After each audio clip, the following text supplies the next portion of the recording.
17 ರೋಜ್ಗಾರ್ ಮೇಳದಲ್ಲಿ ಕಳೆದ ಸುಮಾರು 5-6 ವರ್ಷದಿಂದ ಅಲ್ಲೇ ಮೈಕದಲ್ಲಿ ಕೂತಂದ್ರೆ ಮಾತಾಡಬಾರ್ದು ರೋಜ್ಗಾರ್ ಮೇಳ 17 ನಡೆದಿದೆ.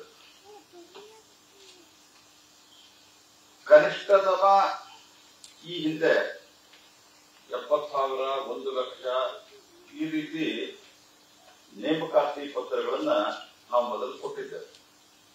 ಇದರರ್ಥ ಇವತ್ತಿನ ಸಂದರ್ಭದೊಳಗ ಸುಮಾರು ನಾವು ಇಲ್ಲಿವರೆಗೆ ಕಳೆದ 6 ವರ್ಷದಲ್ಲಿ ಸುಮಾರು 7 ಇವತ್ತಿಂದ ಬಿಟ್ಟು 7.22 ಲಕ್ಷ ಜನರಿಗೆ ಉದ್ಯೋಗವನ್ನ ಶಾಶ್ವತ ಉದ್ಯೋಗವನ್ನು ಕಲ್ಪಿಸಲಾಗಿದೆ.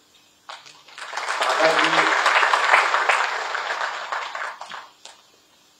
ಎಲ್ಲೇ ಖಾಲಿ ಇದ್ದು ಮತ್ತೆ ಕೋವಿಡ್ ಸಮಸ್ಯೆ ಬಂದಿತ್ತು ಮತ್ತು ನಾನು ಈ ವೇದಿಕೆಯ ಮೇಲೆ ಪೊಲಿಟಿಕಲಿ ಜಾಸ್ತಿ ಮಾತಾಡಲಿಕ್ಕೆ ನನ್ನ ಇಚ್ಛೆನೂ ಇಲ್ಲ, ನಾನು ಮಾತನಾಡುವುದಿಲ್ಲ. ಮೊದಲಿದ್ದಂತಹ ಅನೇಕ 2014ಕ್ಕಿಂತ ಮೊದಲಿದ್ದಂತಹ ಕೆಲವು ಸಮಸ್ಯೆಗಳನ್ನ ನಿವಾರಣೆ ಮಾಡಿ ಕಾಂಪ್ಲೈನ್ಸಸ್ ಅನ್ನ ಕಮ್ಮಿ ಮಾಡಿ. ಕಾಂಪ್ಲೈನ್ಸಸ್ ಅಂದ್ರೆ ಏನು?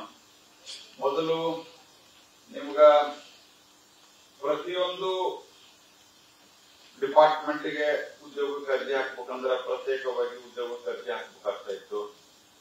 ಈಗ ಕಾಮನ್ ಆಗಿ ನಾವು ಉದ್ಯೋಗಕ್ಕೆ ಸರ್ಕಾರಿ ಉದ್ಯೋಗಗಳಿಗೆ ಪರೀಕ್ಷೆಯನ್ನು ತೆಗೆದುಕೊಳ್ತಾ ಇದ್ದೇವೆ.